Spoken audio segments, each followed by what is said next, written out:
Bienvenidos de nuevo al Instituto Petrarca. En esta ocasión, esta breve clase va a estar dedicada a un tema de absoluta actualidad, y es el tema de los nacionalismos, para explicar algunos de los conceptos básicos y sobre todo centrarnos en uno de esos ejemplos, que es el nacionalismo catalán. Antes de nada, y como siempre es importante entender de qué estamos hablando, cuáles son los conceptos que estamos barajando.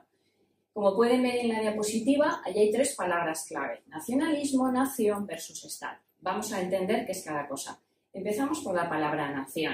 La palabra nación, etimológicamente e históricamente, tiene mucha antigüedad, pero en lo que a nosotros nos importa ahora, nación sería algo así como el concepto político, el concepto sentimental. El pueblo que tiene una serie de elementos comunes: su lengua, su cultura, su religión, sus costumbres. La nación sería un sentimiento, aquellas personas que se sienten identificados con los otros.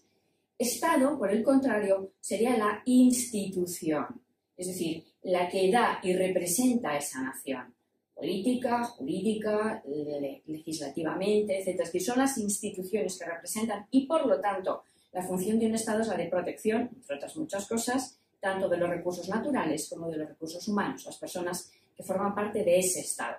El Estado, de una forma muy sencilla, sería la estructura, y la nación es quien está bajo ese paraguas estatal. El concepto de nación es un concepto relativamente reciente en el momento en el que lo estamos entendiendo ahora. Es un concepto que surge, como lo concebimos, en el siglo XIX al hilo de una serie de episodios. Por eso, precisamente, también se desarrolla la palabra de nacionalismo. A raíz de las revoluciones liberales que tuvieron lugar a mitad del siglo XIX, a raíz de aparición de estados como Grecia, Bélgica, etc., hay un movimiento que también se plasma en la unificación italiana y alemana, cultural, político, literario, etc., que sería el famoso romanticismo. La versión italiana sería el Risorgimento, y nosotros también tenemos en España un movimiento cultural propio en Cataluña, que es la Renaissance catalana. ¿Qué significa ese movimiento del romanticismo en sus distintas versiones? Pues es la vuelta a lo propio, a las costumbres, al origen, a exaltar esa nación, esa idea de ese sentimiento que te une al otro. Se expande con una fuerza enorme, unas veces con sentido y otras veces sin sentido. Ese sinsentido es lo que llamaríamos el nacionalismo, que por desgracia ha sido causa de los conflictos que se han producido en Europa a lo largo de todo el siglo XX. Cualquiera de las guerras en donde pongamos atención tiene una de sus razones en ese nacionalismo, que es ese sentimiento exacerbado que casi siempre es excluyente. Yo me siento de esta nación, aspiro a ser un Estado, porque eso generalmente suele ser la aspiración de una nación que no tiene representación estatal, y excluyo al otro para que no forme parte de la mía. En nuestro caso en particular tenemos tres modelos a imitar. Por una parte, el modelo irlandés, que en España se ha erigido como ese modelo, y desde luego no tiene nada que ver, el modelo de lo que ahora llamaríamos el País Vasco y el modelo catalán. Las figuras Michael Collins, Sabino Arana y, sobre todo, las representaciones de la Renaissance a la que he aludido y del Cataluña.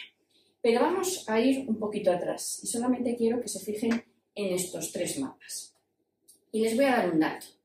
Irlanda se une a lo que es el Reino Unido de Gran Bretaña en el año 1800. Evidentemente hay episodios anteriores, hay conflictos, no es momento de entrar en eso, pero les pongo un dato: año 1800. Durante prácticamente toda la historia, Irlanda fue un territorio independiente. Si lo comparamos con el nacionalismo patrio, vamos a fijarnos aquí. La primera división administrativa que tenemos es la división provincial romana. Roma dividió Hispania en distintas provincias, territorios vencidos.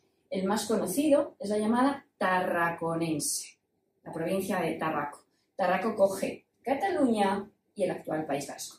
Por tanto, si nos fuéramos a esa primera división provincial, las actuales territorios en España, comunidades autónomas que aspiran a ser estados, no tienen una base histórica, puesto que siempre han formado parte del solar patrio. Durante el periodo de los Reyes Católicos, que es cuando surge esa especie de unión política entre las dos coronas, Castilla y Aragón, evidentemente por debajo de las figuras de los reyes hay diferencias jurídicas que habían surgido durante el periodo de la Edad Media, pero están unidas en la persona de los reyes. Hay algo común, hay una historia, luego ha habido una separación a consecuencia de la invasión islámica, pero hay una unión en la figura de los reyes.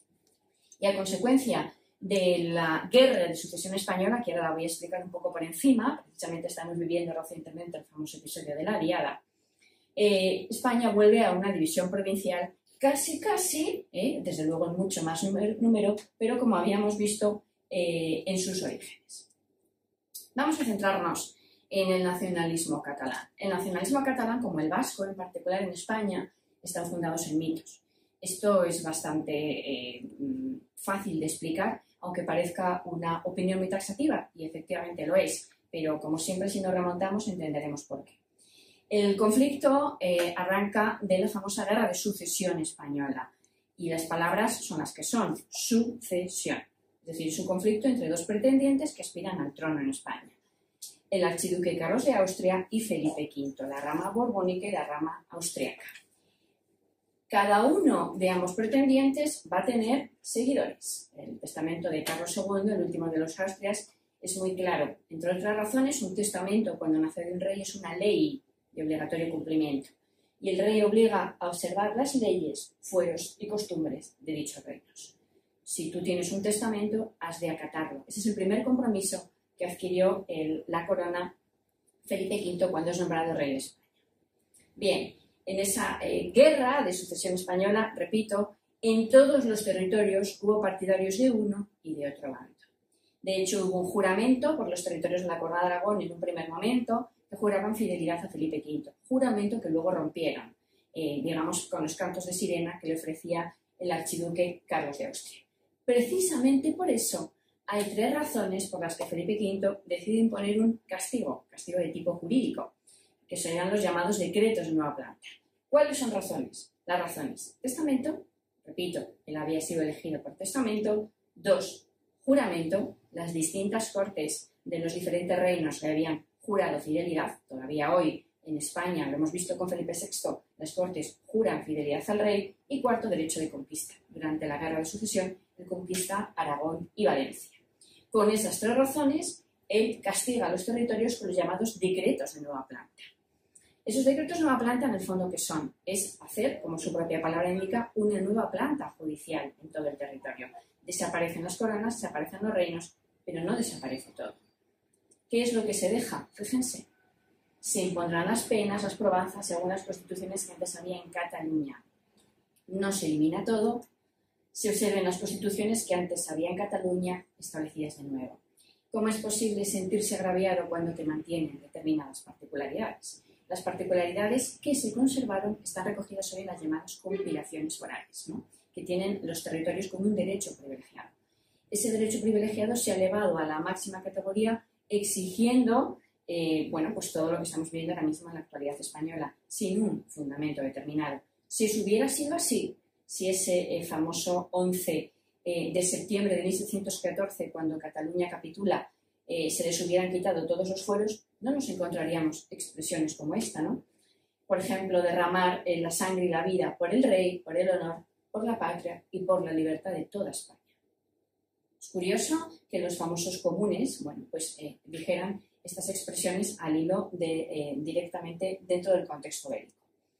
Esta ofrenda floral a Rafael Casanova, que es uno de los actos más conocidos de la famosa fiesta de la Diada, tampoco se conoce exactamente que una de las grandes frases que dijeron los líderes, tanto Villarroel como Casanova, ese 11 de septiembre, es: por nosotros y por la nación española peleamos. Hoy es el día de morir y vencer.